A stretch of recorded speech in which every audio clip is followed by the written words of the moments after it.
आणि गुरूंचे जे 5 प्रकार आहेत त्यात सर्वप्रथम गुरु, सद्गुरु, परमगुरु, परात्पर गुरु आणि गुरुतत्व हे शेवटचं तत्व आहे.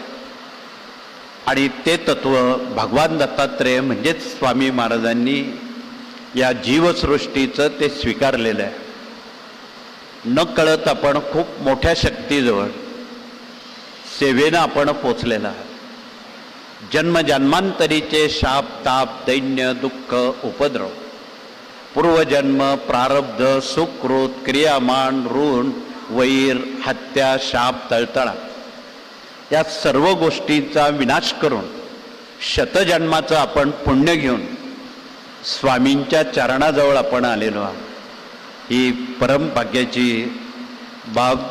आपण प्रतिवर्षी स्वामींच्या चरणावर ही सेवा रुजू करण्याची आपणाला एक नामी संधी स्वामींनी दिलेली आहे. म्हणून मनुष्य खरं तर जन्माला येताना उपजत ज्ञानी नसतो. त्याला खूप ज्ञान संकलित करावं लागतं आणि ज्ञानवाढीसाठी 5 गुरु लागतात. त्यातले पहिले गुरु जन्मदाते आई वडील आहेत. लालन पालन संगोपणापर्यंत आई वडील आपली जिम्मेदारी घेतात. तदनंतर दुसरे गुरु प्राथमिक शिक्षण शिकवणारे आहेत. आपण मुलांना शाळेत का पाठवतो? आपलं आणि गुरुजनांचं कर्तव्य याचं महत्त्व. प्राथमिक गुरु विद्यार्थ्यांवर संस्कार अंतःकरणावर पोचवत असतात. तिसरे गुरु उच्च शिक्षण शिकवणारे आहेत. चौथे गुरु पायावर उभं करणारे आहेत. आणि एकदा तो पायावर उभा राहिला की त्यावर गृहस्थाश्रमाची जिम्मेदारी पालक लोक आपल्यावर देतात किंवा आपण होऊन घेतो. आणि ते गृहस्थाश्रमाचं ओझं वाहता वाहता आपण वृद्धापकाळ जवळ आलेला असतो.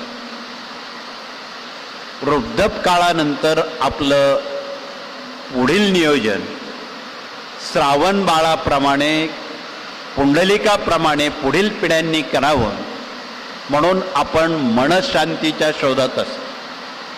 आणि हरवलेली मनशांती ही बाजारात विकत मिळत नाही.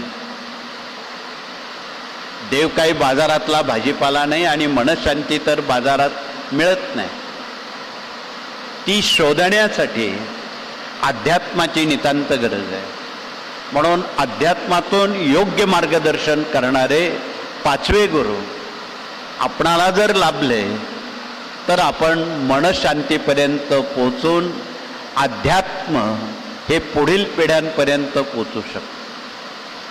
ज्यांना हे 5 गुरु लाभतील तो मानव होण्यास पात्र ठरेल. म्हणजे मानव होण्यासाठी या 5 गुरूंची नितांत जरूर आहे, आवश्यकता आहे.